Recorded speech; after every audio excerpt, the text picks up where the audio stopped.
Hi friends, ఓం నమ శివాయ. ఈరోజు మనం రెస్టారెంట్ స్టైల్లో చికెన్ కార్న్ సూప్ చేస్తారు కదా, అట్లా నేను కార్న్ సూప్ చేస్తున్నాను. ఇలా మనకి ప్యాకెట్స్ దొరుకుతాయి. సో వీటిని ఇలా కట్ చేసేసుకొని ఇలా కొంచెం జల్లెడలో పట్టుకోవాలన్నమాట. ఇలా వస్తుంది టేస్ట్.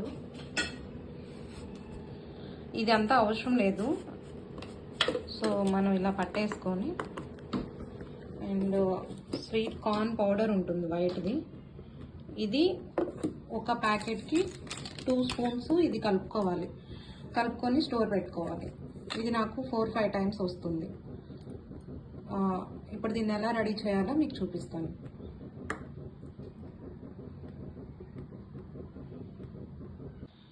ఇదిగోండి, దీనిలో 2 స్పూన్లు కార్న్ పౌడర్ కలుపుకుంటున్నాను. ఇదంతా బాగా కలిపేసుకోవాలి, మిక్స్ చేసుకోవాలి.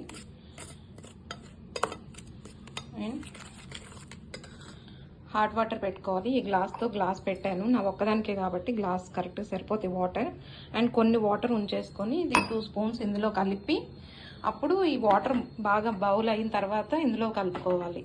ఇప్పుడు ఈ వాటర్ బాయిల్ అయ్యేటప్పుడు కొంచెం షుగర్, 1/2 స్పూను, ఒక 1/2 స్పూను సాల్ట్ వేసుకోవాలి. తక్కువే వేసుకోండి, ఎందుకంటే ఎక్కువైతే తాగలేము. చాలా పైన మళ్ళీ కలుపుకోవచ్చు.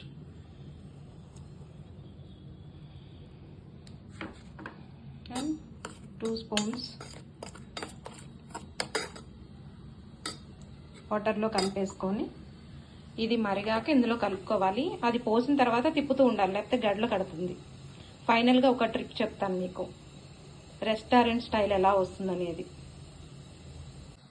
నా ఒక్కదానికేనని 1 స్పూన్ వేసుకుంటున్నాను. అదే 2 కప్పులు రావాలంటే 2 స్పూన్లు వేసుకోవాలి. ఇలా కలిపేసుకొని నీళ్ళు మరుగుతున్నాయి. ఇలా గడ్డలు లేకుండా కలుపుకోవాలి. ఇప్పుడు మనకి ఫైనల్గా రెస్టారెంట్ స్టైల్లో రావాలి అంటే నేను మీకు ఒక చిన్న ట్రిక్ చూపిస్తాను. ఒక్క నిమిషం. ఒక ఎగ్గును తీసుకొని ఎల్లో వేయకూడదు, ఓన్లీ వైట్ వేయాలి. దీన్ని బాగా బీట్ చేసేసేసి ఇది ఇట్లా మనకి జావలాగా అయిపోతుంది చిక్కగా. ఈ కంటెక్షన్ వచ్చిన తర్వాత దీన్ని బీట్ చేసేసి దానిలో పోసేయాలి. ఇదిగోండి, ఎగ్ బాగా బీట్ చేసాం కదా, ఇప్పుడు ఇందులో పోసేయడమే.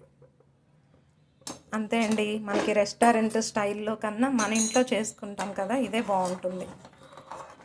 అంటే వాళ్ళు చికెన్ వేస్తారు, మనం చికెన్ వేయము, ఓన్లీ ఎగ్ వేస్తాం. నేను ఇందాక చెప్పడం మర్చిపోయాను, లైట్గా పెప్పర్ పొడి కూడా కొంచెం వేసుకోవాలండి. మనకి ఎసురు కాగుతున్నప్పుడు ఉప్పు పంచదార వేసాం కదా, అప్పుడు కొంచెం లైట్గా పెప్పర్ పొడి వేసుకోవాలి. చూసారా, మనకి రెస్టారెంట్ సూప్ రెడీ అయిపోయింది.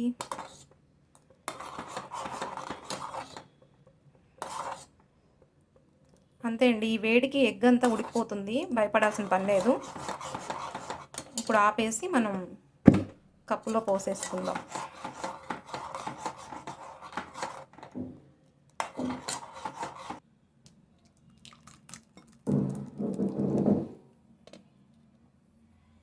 మన రెస్టారెంట్లో తయారు చేసే సూపు ఇంట్లోనే రెడీ చేసుకోవచ్చు. ఇది వేడివేడిగా అంటే కొంచెం గోరువెచ్చ